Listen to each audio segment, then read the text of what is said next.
The tragic story of Donald Trump causing the tragedy in Texas. As of right now, 79 people have been confirmed dead. 21 of them are children. Texas has dealt with natural disasters before, and they've rarely been caught this flat-footed before. So what changed? Say it with me. Donnie! Earlier this year, Donnie purposefully forced thousands of federal employees out of their jobs. Both the National Weather Service and FEMA currently have massive, unprecedented staffing shortages, including very specific positions that played key roles in forecasting and responding to this exact disaster. Here's just a few positions Donnie refused to staff. The Warning Coordination Meteorologist.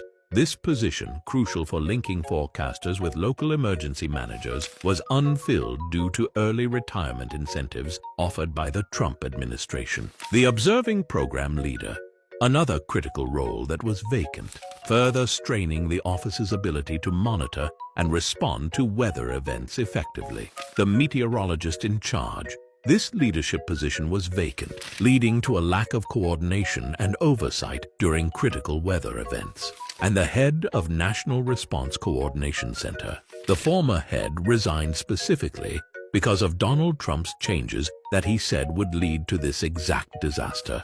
And then Donnie refused to fill the vacancy.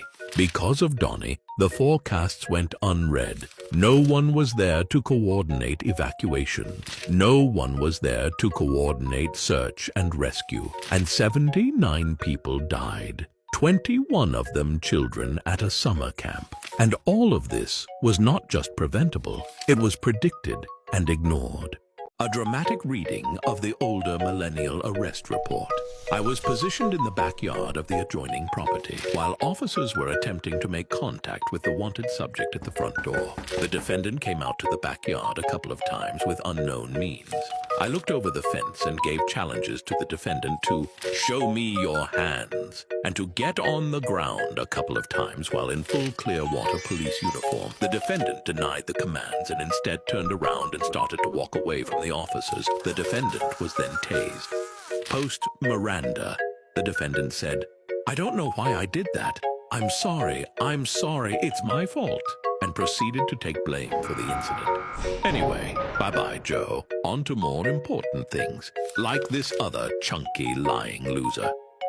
The utterly silly story of how Lil Donnie first learned about tariffs. Way back in 2015, everyone was asking Lil Donnie about his plan for the economy. See, Donnie told everyone he was a big, strong business boy. But when pressed about basic economic ideas, he'd rant and bluster and say pretty much nothing. In a screaming fit, he told Jared Kushner to find him someone to teach him about the economy. Because a man in his 70s who has worked in finance and real estate his entire life needed a tutor. So Jared went on Amazon. Seriously, he looked for the economic advisor to the president by searching Amazon. Jared skimmed the titles of a few books and found Death by China, written by human Q-tip Peter Navarro. No one read this book, not Jared, and definitely not Lil Donnie, because Donnie is unable to read. Had they read it, they may have noticed something a little hinky. Peter cites the work of a world-class economist, Ron Vara. The only problem is, Ron Vara didn't exist. Ron Vara was made up,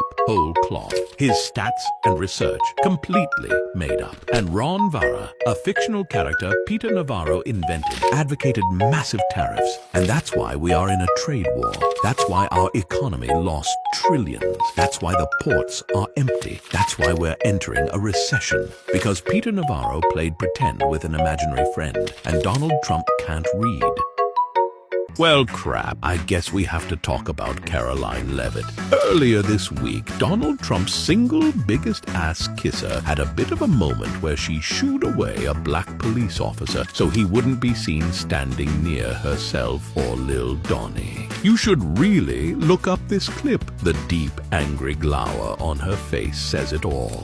But who is she? How does a 27-year-old, someone born after the premiere of South Park, with no political accomplishments, become the literal mouthpiece for the President of the United States? Well, it's surprisingly simple. Undying, unwavering, cult-like worship of the fat, orange old man. She was raised with Donnie's MAGA movement in her veins. Her parents would play Fox News 24/7, all 365 days a year. She quite literally grew up in an indoctrination box with Sean Hannity whispering in her ear all day and night.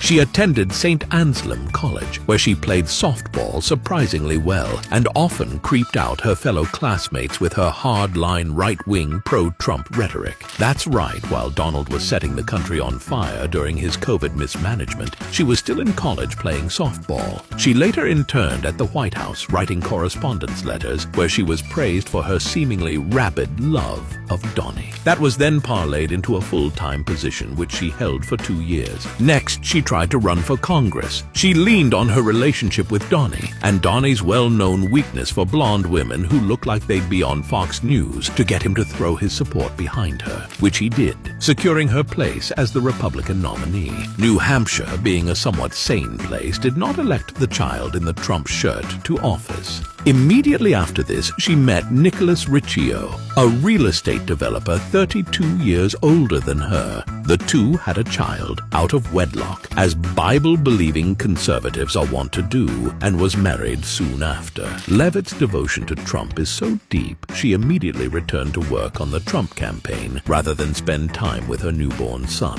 She was appointed to White House press secretary, and her tenure has been, to put it mildly, insane. She is a true believer in Donnie, one of the first raised on his narcissistic rhetoric. She is, without any doubt, the first true visible member of his cult of devotion, because all she has known is Donnie's lies her entire life. In many ways, she is a victim, but she is also the most visible perpetrator of the brain rot this White House has determined is better than the truth. While age shouldn't be a defining characteristic, the job of press secretary is so important that it necessarily requires someone with skill, experience, and tact. Caroline has none of these. The secret insecure weakness of the MAGA male. By now, you've been witness to the abject cruelty of the MAGA mind. You've probably seen men like this. Dad, should we be detained by masked, unnamed, militarized officers? You get the fuck out of hand, yes. Men who revel in the thought of violence against any who disagree with them, who puff out their chests and blindly spew utter hatred, who happily buy up the latest hat or shirt with ignorant nonsense scribbled across it that will own the libs. Men who gleefully support a woman who shot a puppy in the face and pretend that makes her tough. Men who define themselves by how much they can hate another human and give away their own freedoms just for a chance to see another in pain. But the question is, why? Why is the MAGA mind so cruel? It's actually quite simple. Like the pampered rich boy who rules them, they live sheltered lives of comfort. They don't need to protect anyone. They don't need to hunt for food. They don't live the hard lives of hard men. They are, by their own definition, weak. They live in the richest nation, with education freely available, protection from foreign adversaries. They don't have to worry about wildlife stalking them in the night, or bandits coming to destroy their homestead. They don't have to do anything. They live safe, protected, cared-for lives that are the opposite of the American cowboy hero they all believe themselves to be. This insecurity drives their every single motive, each desperately afraid that they'll be found out by the man standing next to them.